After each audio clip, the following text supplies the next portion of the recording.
Good morning, Midland, Texas. Buddy Webb here. I've got a story today that I titled "Stolen Shotgun Shell." Posted over to my Facebook, and this is interesting and it's important information. And you're going to see as I go through here and I discuss this that. I'd seen a news story with Assange, Julian Assange, where he believed that, or he's claiming that his private, privileged conversations with his attorneys was being spied on, and so that reminded me that I wondered if that happened to me, and that's a part of the story that I'm going to tell you right here. So here it is. My Facebook is on Buddy Wayne Webb or buddy.webb.353. You know, if you have a Facebook, you want to go check it out, then that's it. And then this is a real short read, and then I have evidence that that's showing, backing up what I'm saying here. And so, stolen shotgun shell. Recently, Julian Assange claimed his privileged discussions with lawyers had been spied on by the U.S. and I wondered if my privileged discussions with lawyers was spied on during the protective order hearing held back in December of 2013. The ex-wife had filed a protective order on me 18 months after the murder attempt, even though she lived over 100 miles away, and I hadn't seen or talked to her in a year and a half. Our only communications was 2 emails. And remember, she's the one I was married to for 3 months. I'd filed divorce on 5 days before I was ambushed and shot. And one of these emails, I asked her what she knew about the death of my mom, who had died the month before the murder attempt. I recently did a video on that. In the second one, I advised her to contact the FBI because her former boyfriend, Arthur Welch, had told me that he believed she had a lot to do with the shooting from the things she said, and that she threatened to have him killed too. Neither of these 2 emails sent in this 18-month period were threatening. Okay, and so basically what I'm saying, that's what I call the absurdity of this protective order hearing. Here's a person I hadn't seen or talked to in a year and a half, lived 100 miles away, is asking for protection from the court from me, and the only communications was 2 non-threatening emails. Okay. Anyways, I suspected spying had happened because I had told my 2 attorneys, and Clack and Gunstack, behind closed doors in the conference room at the courthouse, that important evidence was outside in my truck. Okay, I had brought a shotgun shell from my home that showed that the size of pellets removed from my foot were 2.5 sizes different than what the lab report said was removed from my foot. This ballistic evidence proved conclusively that I wasn't shot with my gun. This proved that somebody had came to my home and shot me, aka a capital attempted murder, which I've been saying that, and now there's just so much evidence it's to the point of absurdity. They told me to leave it in my truck as it wasn't needed because this protective order hearing wasn't about the murder attempt.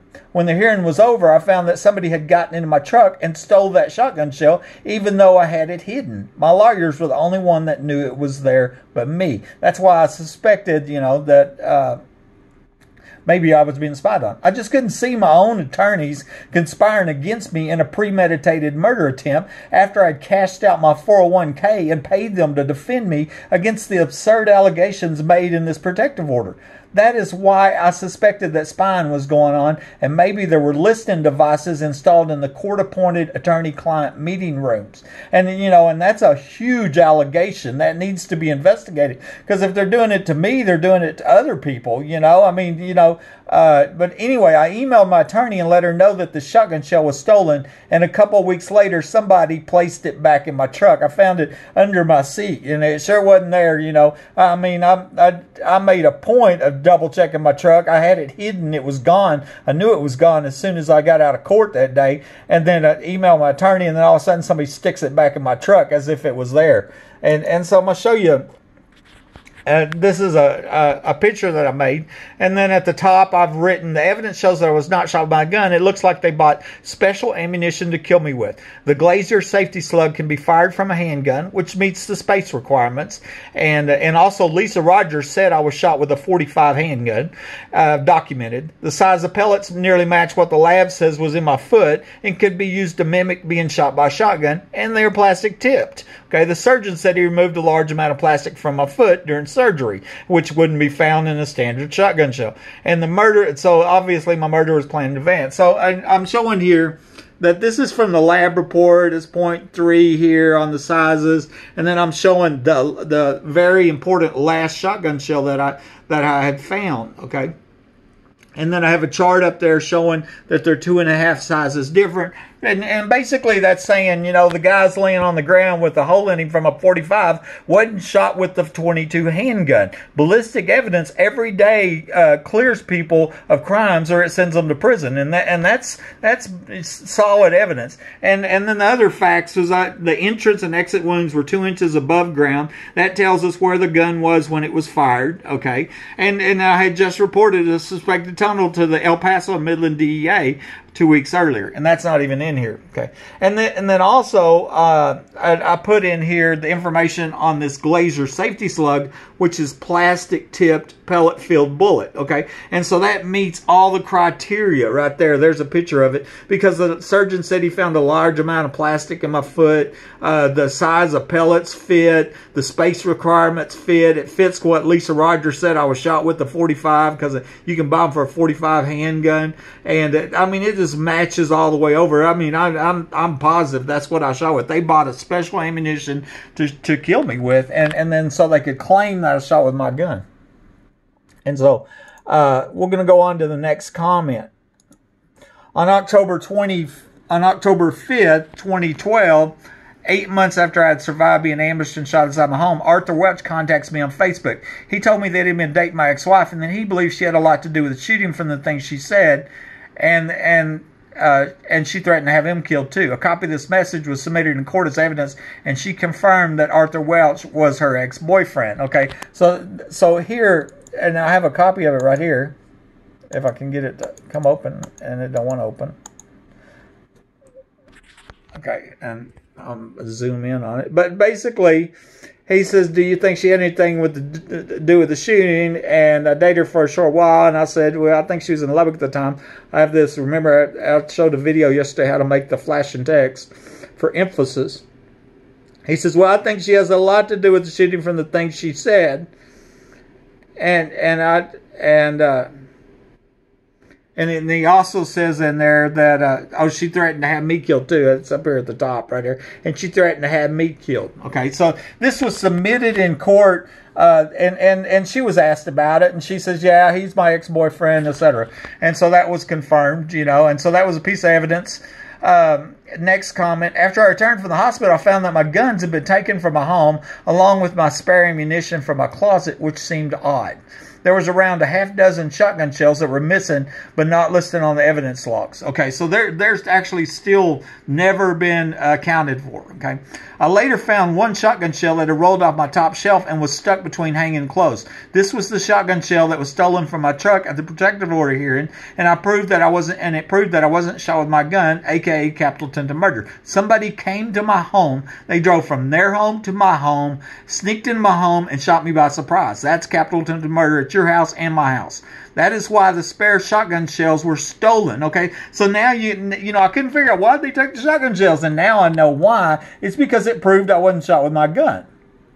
I also noticed that CSI crime scene investigator Marty Barrett was one of the former secret police that had been caught on camera in my home but not identified for 6 years, checked in as evidence 4 live shells that were in my shotgun but conveniently left out what size they were. And, you know, so that's real professional of this crime scene investigator, wasn't it? Because, you know, how important that was to list the size of the shells, okay? And so these spare shells are stolen, and the ones that they did have that come out of my gun, he conveniently left off the size, okay? The evidence logs that I was provided didn't show any empty shotgun shells, and I made a big point of this on social media for several years because that also proved that I wasn't shot with my gun. A few months ago, I got a newly revised evidence log showing that somebody had scribbled out one piece of evidence and then hand wrote in spent shotgun shells. This was the same thing that happened with the voice recorder, too, that I made a big point out. And I'm going to show you here. Oh, man. Okay, good. It opened up.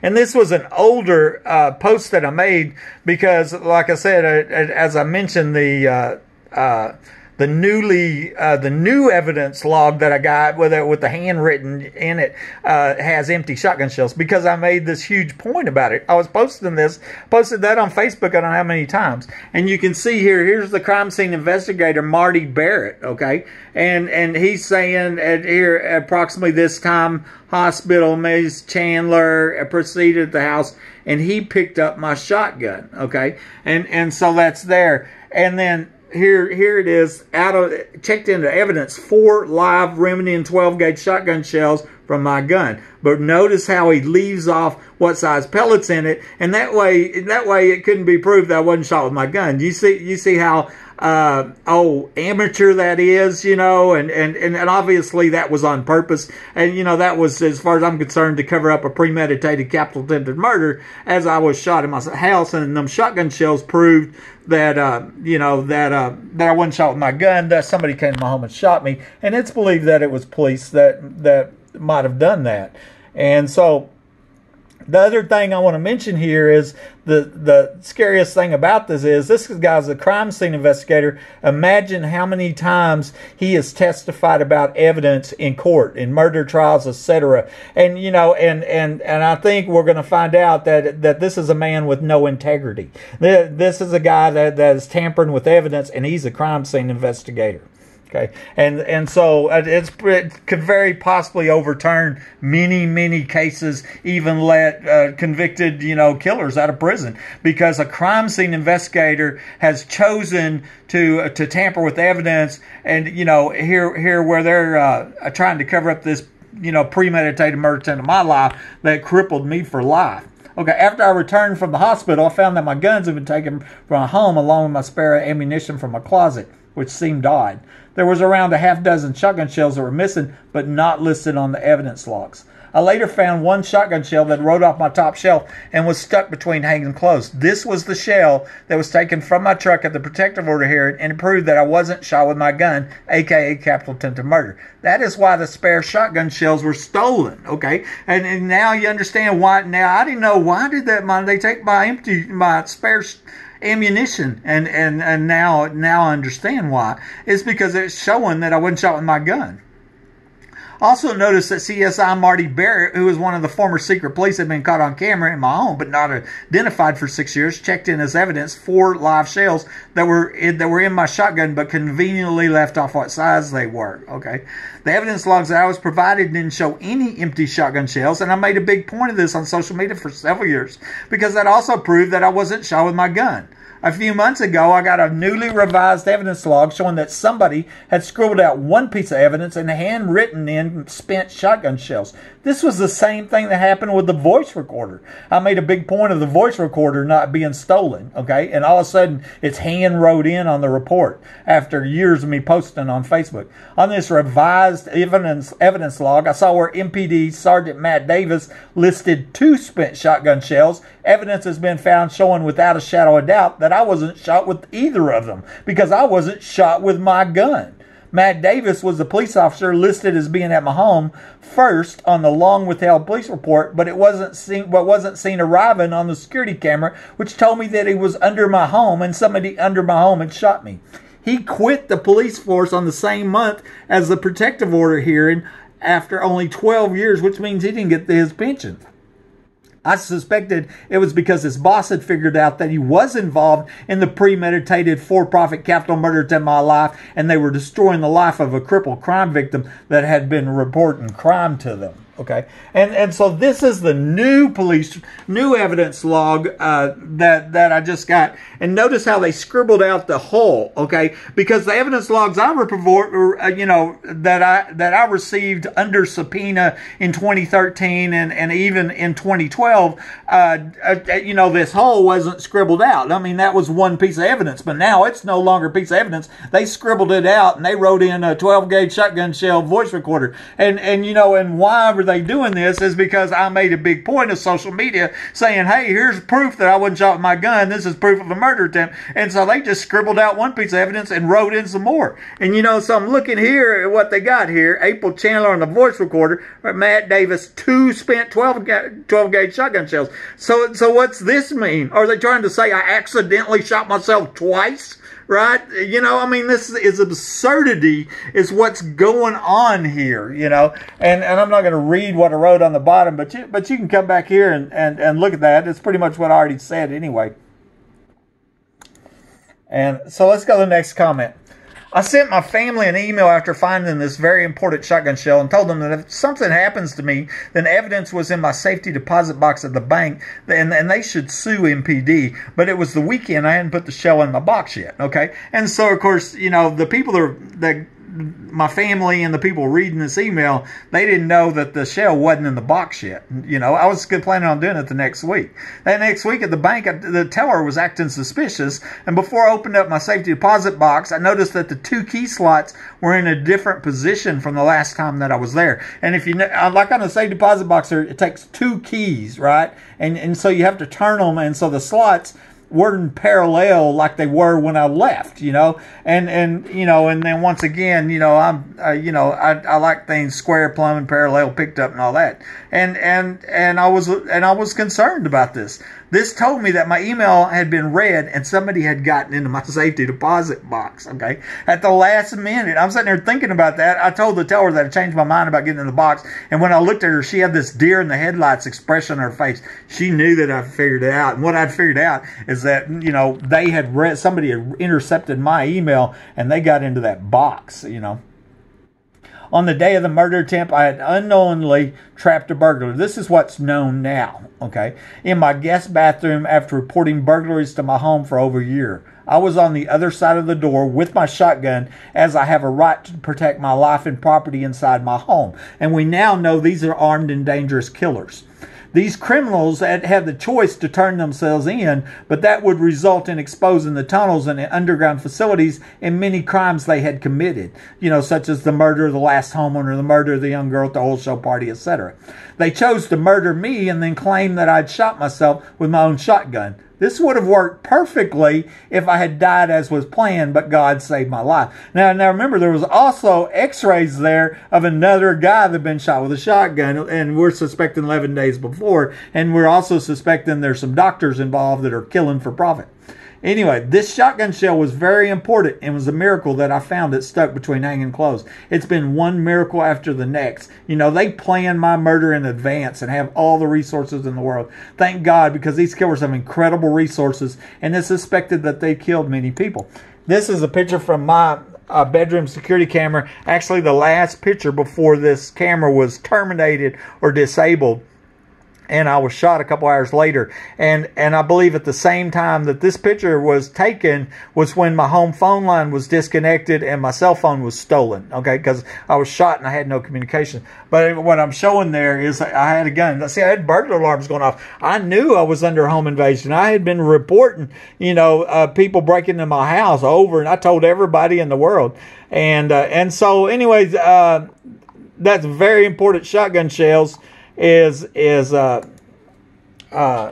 this story here, and you know, there's a whole bunch of stuff here. You know, maybe they are got them conference rooms bugged at the courthouse. You know, maybe somebody needs to talk to the district attorney about that. You know, and somebody needs to look at what crime scene investigator's been tampering with evidence. If he's tampering with evidence, you know, against me, an innocent crime victim, then you know, you have to go back and look at every single case. And then recent evidence, which I've been showing, the newly found police report shows 5 police officers were in or at my home, and they're not seen on my arriving or going in the door. And that was Davis, Dickey, Chatwell, Angel, and Hell. And we need to be investigating these guys, talk to them, and and find out what their part was in this premeditated capital attempted murder, what they know about an underground facility, what they know about the murder of Mike Lawson, what they know about the murder of the young girl. I mean, there's a whole bunch of stuff here. Buddy Webb, Midland, Texas.